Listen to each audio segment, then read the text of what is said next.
বাড়িতেই যদি এরকম পারফেক্ট ফুচকা বানাতে চাও তাহলে অবশ্যই এই ভিডিওটা দেখতে হবে। তো প্রথমেই চলো ফুচকাটা বানানো যাক। তার জন্য 10 টাকার একটা সুজি প্যাকেট আমি কিনে নিয়েছিলাম, সাথে 1 কাপের মতো আটা দিয়েছি। আর এখানে নুন দেওয়ার কোনো দরকার নেই, এমনি একটু মাখিয়ে নিয়ে ঠান্ডা জলে ভালো করে মাখিয়ে নিতে হবে। আর মাখানোর সময় একটা কথা মাথায় রাখতে হবে, আটাটা কিন্তু বেশি নরম করা চলবে না আর শক্ত করা চলবে না, মাঝামাঝি রাখতে হবে। তো এখানে আমার আটা মাখানো কমপ্লিট। এরপর 1 ঘন্টার মতো রেস্টে রাখবো আর তারপরেই ছোট ছোট লেচি কেটে নিয়ে বেলে নেব। আর তোমাদের কার কার ফুচকা খেতে অনেক ভালো লাগে কমেন্ট করে নিশ্চয় জানিও। তো এইদিকে আমার বেলা হয়ে গেছে, এরপর গরম তেলে ফুচকাগুলো ভেজে নেব। আর তোমরা তো দেখতেই পাচ্ছ কতটা ফুলছে, আর ফুলার সাথে কিন্তু বেশ মুচমুচেও হয়েছিল।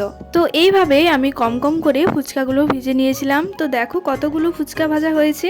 এরপর ফুচকার আলুটা করার জন্য প্রথমে দিয়ে দিয়েছিলাম লবণ, আলু ভুজিয়া, চেনাচুর, সাথে পেঁয়াজ কুচি, লঙ্কা কুচি, অল্প জিরে লঙ্কার গুঁড়ো আর শসা কুচি দিয়ে একটুখানি সরষার তেল দিয়ে তেঁতুলের পালটা দিয়ে ভালো করে মাখিয়ে নিয়েছিলাম।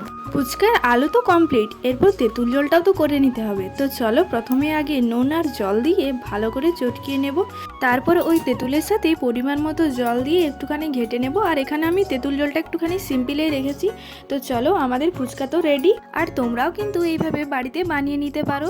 তো বন্ধুরা, এরকমই নতুন নতুন রেসিপি দেখতে চাইলে আমার এই চ্যানেলটিকে সাবস্ক্রাইব করতে একদম ভুলো না।